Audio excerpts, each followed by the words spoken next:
Hey everybody, wanted to give a update in the real estate world for Northern Colorado in 2023. This is a spring update. I know it's been a minute since I've sent one of these out, but I thought it'd be, just had a number of conversations over the last little while with different people that I've done business with, and thought this would be good to just get it out in front of folks again, to just let people know what's happening in the market, help them understand a little bit of what's happening just with inventory and the water situation, and bunch of things that are happening locally in Northern Colorado that'll have an impact on real estate. So without further ado, I thought I'd get into this. First thing that just continues to be a part of our landscape is the inventory shortage. New home construction is, you're seeing new home builders offer incentives and things like that. But if you have a great house in a great location, that is something that is desirable, we're still seeing a shortfall of resale housing. There's just not a lot of inventory out there. Whether that's Weld County or Larimer County, we're seeing things that are just about a 1 to 2 month supply. Healthy market is 6 months, and we're seeing still in that 1 month to 2 months, depending on the product. Things like townhomes and condos might be a little bit longer, or take a little bit longer to get sold. But if that is in a good location at the right price, we're still seeing competitive offers, multiple offers on those houses for those kinds of products. So we still see a shortfall in it. Even though new construction is starting to have a little bit of impact on that, and we're starting to have the opportunity to see those things kind of bring some relief to things, the reality is new construction is just still really expensive compared to resale. So anything under $500,000 in Northern Colorado is getting gobbled up really quickly. That even stands true for new construction. If it's single family new construction, those things are still out there and kind of getting gobbled up relatively quickly. We do see a lot of incentives in new construction, so you're seeing still that rate buy down for interest rates, still seeing incentives like landscaping and fencing being thrown in.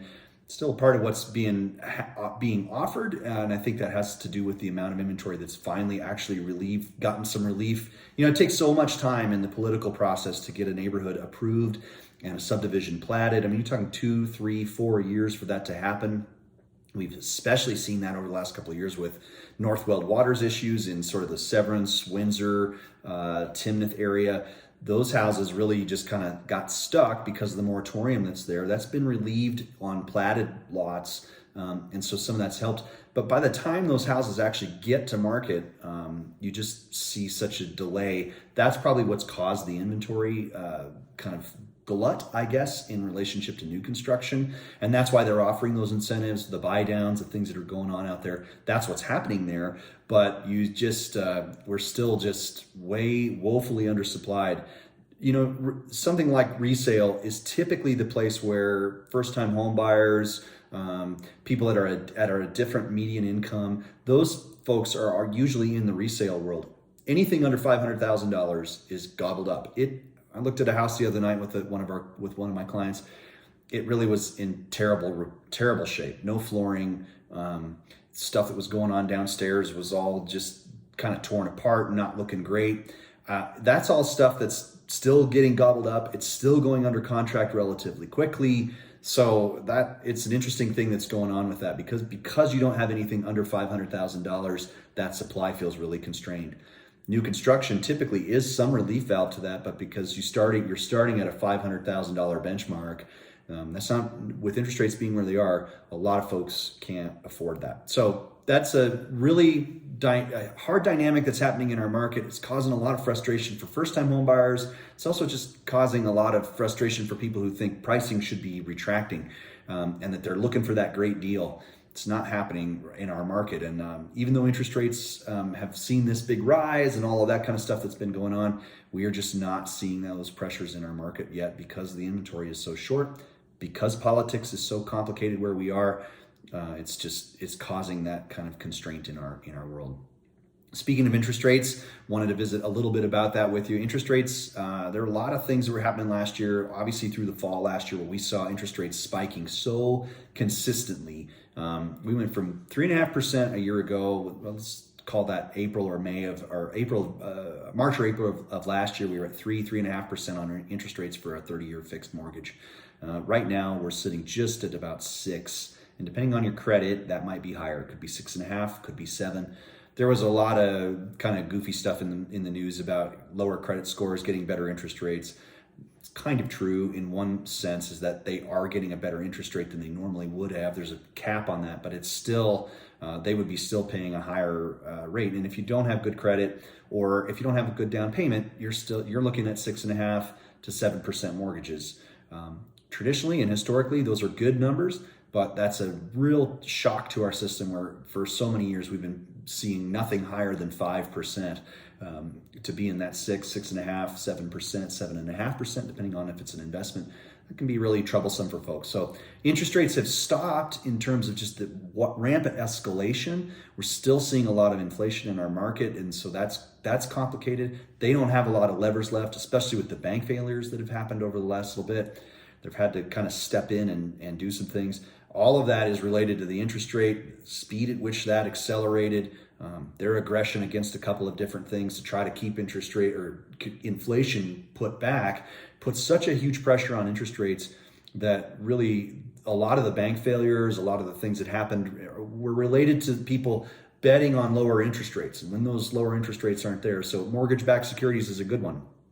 When people can fill tranches full of mortgage-backed securities at 3.5%, then those look like attractive products for people to bet on. That's what happened with SVB. They had a lot of stuff in the mortgage-backed security space. When those mortgage-backed securities can't get filled, now all of a sudden there's a premium on those deals and that on those tranches. There was a big call on that, and that's really where their cash shortage came in. They had bet on municipal bonds, they had bet on mortgage-backed securities. Those weren't performing where they needed to, and so that's what a lot of that bank failure stuff started. A lot of banks are over leveraged. A lot of banks have issues. It's something you ought to check into with your bank.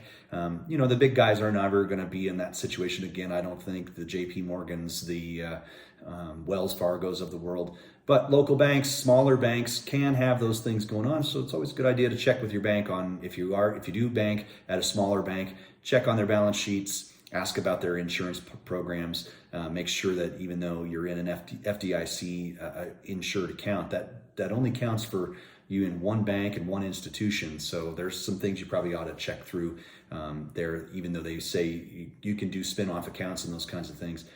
There's some more to that than just if you had a bunch of extra money sitting around. It doesn't necessarily work that way with FDIC. So something to check on. Speaking of bank failures, that's something I think is on the horizon that I think we ought to watch more closely and a little more carefully, which will have a big impact on the housing market. I definitely think some of those bank failures that will trickle down, that will have some impact on folks. As always, when these things happen, it's very rarely the folks at the top that get hit by this. It's usually the folks that are sort of in the middle, the sort of upper middle class and middle class that really have these giant impacts that come when these things happen. So it's something I'd be careful and cautious about. Certainly something to watch. Certainly something to talk with your banker about. If you have money, if you have investments with somebody, it's probably wise to have those conversations with folks as it relates to real estate and what's going to happen.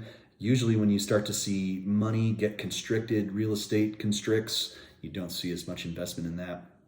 Although if I were to predict something locally, I would tell you that people will be looking for safe assets, and real estate in Northern Colorado remains a good place for some of those monies to go. I do think that'll have an impact on pricing. I do think it'll have an impact on people's ability to sell and the inventory in the market. I would still like to see our market get to a healthy place where we have 6 months worth of inventory. Not every house that goes on the market should sell immediately. There should, especially given some of the conditions of these houses, there should be some give and take in that in relationship to pricing. So I do think that's coming. I don't know that it'll happen as quickly as we all might like. That's certainly what's happening within the market. As always, would love to grab people, go out to coffee or whatever. If you have more questions or thoughts on what's happening in the market, or had questions specifically related to anything like interest rates or inventory or predictions on what might happen in the future, I always like to see all of you. So go ahead and give me a call or a text, and I would love to get together with you just to kind of visit further about what's going on out there. Still think there's a lot of great opportunity out there. I still think investments are going to be a strong portfolio going forward.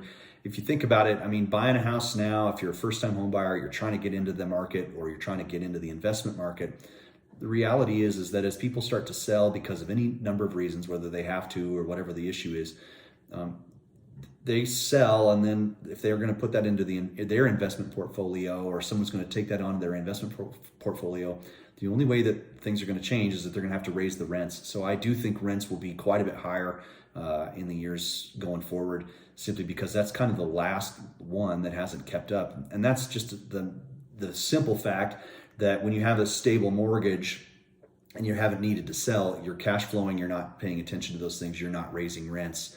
When you go to sell those properties, then if those rents aren't raised, then then that will have a suppression on your pricing, and secondarily to that, when the new buyer does come in and is willing to take those risks, they can raise the rents when those leases are over, and those leases will go more in line with what their mortgage is, so that they can cash flow as well. So I do think we'll see a pretty dramatic difference in the rental market in the next year. We are undersupplied with rentals in northern Colorado, as we are with everything else, and so that will have an impact on it. There's not a lot out there that people can find or look at or get into that's under $2,000 right now. They exist, but they're not great properties, or they have challenges with them. Some of those exist in Greeley and some of the other areas in northern Colorado, but Windsor, Severance, Fort Collins, Loveland, you're looking at good averages on rentals, and those are only going to go up from here. So if you're looking to invest or you're looking to unload your property, there's some things we could talk about in relationship to that I think are good opportunities on the horizon. So thanks for listening. Have a great day out there. And if you have any questions, again, just feel free to always give me a call or text. Love to visit with you. I appreciate everybody's business over the years with me. Hopefully these are helpful and kind of catch us back up to what's going on in the market.